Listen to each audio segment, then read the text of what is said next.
Bonjour à tous, c'est Quentin et bienvenue dans ce nouvel épisode de La Voix du Lion. Aujourd'hui, je voudrais répondre à des commentaires concernant la phrase que j'ai donnée dans un précédent podcast, à savoir « on fait ce qu'on peut avec ce qu'on a ». Pour moi, c'est une loi universelle. Et apparemment, Nina et Renaud ne sont pas d'accord avec moi. Donc je pense qu'il est nécessaire de faire un podcast supplémentaire pour préciser. Et je vais en profiter, avant de préciser ce que j'entends vraiment dans cette phrase, je vais en profiter pour revenir sur les concepts de vouloir, pouvoir et avoir. Alors, à mon sens, ces trois mots se définissent de la manière suivante. Je vais essayer de le faire vite parce qu'on pourrait en parler pendant des heures. Mais rapidement, en quelques mots, le vouloir. Le vouloir est une fonction qui est déclenchée par le mental. Le mental va se confronter à une réalité limitante. Ça va générer, quand on va agir selon le mental, donc selon son vouloir, ça va générer de l'épuisement et souvent une perte de contrôle.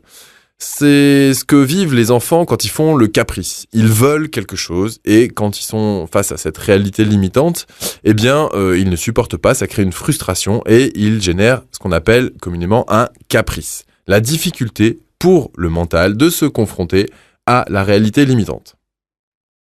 Maintenant, je voudrais aborder le pouvoir. Le pouvoir, je le définirais de la manière suivante. Pour moi, le pouvoir, c'est la capacité à agir dans le principe de réalité. Est-ce qu'on est capable ou est-ce qu'on n'est pas capable ? Si on est capable, on a un certain pouvoir. Si on n'est pas capable, on n'a pas le pouvoir. Et là, encore une fois, quand on cherche à agir, on agit dans un monde et cette réalité qui est autour de nous reste de toute façon limitante.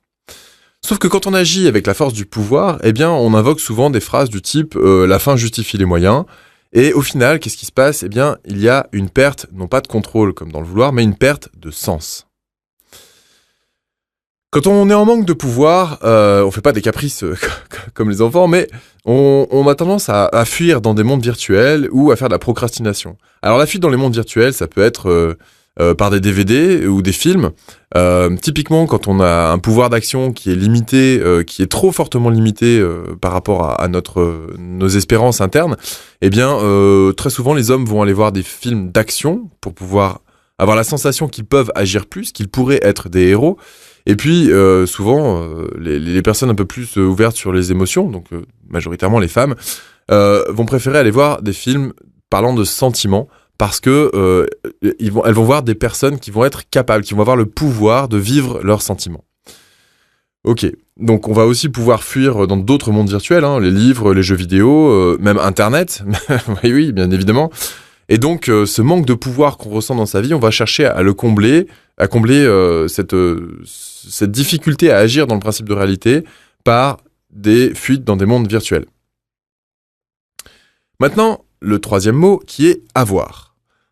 Avoir, pour moi, c'est une notion de posséder. Alors, posséder autour de soi ou à l'intérieur de soi. C'est une possession. Une possession, c'est quelque chose qui nous appartient. Mais là encore, la réalité est limitante. On ne possède pas les gens, on ne possède pas les idées, on ne possède pas des tas de choses. Et dans le monde réel qui est autour de nous, il y a des tas de choses qu'on souhaiterait posséder, mais qu'on ne peut pas posséder. Donc, il y a une part de réalité autour de nous qui est limitante. Et puis, en ce qui concerne le matériel, on dit souvent la phrase suivante, il ne l'emportera pas dans sa tombe. Et oui, en effet, on a beau accumuler les plus belles voitures, les plus belles maisons, les plus belles choses autour de soi, eh bien, une fois qu'on est mort, on ne l'emporte pas avec nous. Et voilà. Donc, quelque part, la difficulté qui vient avec l'avoir, c'est qu'on a tendance à perdre non pas le contrôle, non pas le sens, mais à perdre l'objectif, à perdre la cible de ce qu'on va faire comme action. Ça génère comme travers de comportement, je dirais, des choses qui sont de l'ordre de la sensation du manque, qui ensuite inclut l'avarice. Donc voilà, maintenant que je suis revenu rapidement sur ces trois mots, vouloir, pouvoir et avoir, je vais pouvoir revenir sur l'association de ces mots dans la phrase suivante, on fait ce qu'on peut avec ce qu'on a. Dans cette phrase, qu'est-ce que je cherche à dire ? Eh bien, lorsque l'on veut quelque chose, on va poser des actes pour l'obtenir. Donc quand on est dans le vouloir, on va chercher à exercer son pouvoir pour ensuite avoir. Mais quand je dis on fait ce qu'on peut avec ce qu'on a, eh bien c'est qu'au moment où on pose un acte, cet acte, il est limité par les capacités d'action qu'on a au moment où on le pose. Je donne un exemple. Supposons qu'à un moment donné, je pose un acte dont je ne suis pas satisfait. Par exemple, je sais pas, allez, ma fille m'obéit pas à un moment donné où je suis particulièrement irritable et je la gronde. Et au lieu de chercher à mettre le dialogue, je cherche à imposer les choses et on va dire que voilà, je la gronde. Et je suis pas forcément fier de ça. Donc qu'est-ce qui va se passer ? Il va se passer que à ce moment-là, j'ai deux possibilités. Soit avec le recul, je considère que j'aurais pu faire autrement. Et à ce moment-là, je vais m'en vouloir, je vais développer de la culpabilité. Et puis, je vais mal vivre le moment. Et puis, au bout d'un moment, ça va être tellement difficile que je vais chercher à justifier ça avec tout ce qui est hypocrisie, mauvaise foi, etc. Ok.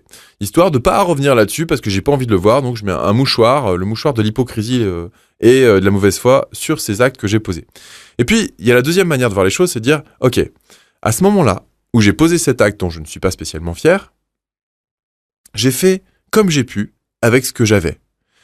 Ce que j'avais à ce moment-là, c'était de la fatigue, une susceptibilité un petit peu exacerbée, c'était un manque de réponse par rapport aux problèmes qui m'étaient posés, c'était une sensation d'impuissance un peu trop grande par rapport à ce que j'étais capable de gérer à ce moment-là, parce qu'éventuellement, j'avais d'autres domaines dans lesquels je me sentais aussi impuissant, je sais pas, au niveau professionnel ou au niveau personnel, etc. Bref, tout ce que j'avais comme composante à ce moment-là, à l'instant T où j'ai posé un acte qui m'a pas plu, tout ce qui me composait à ce moment-là a fait en sorte que j'ai agi de cette manière-là.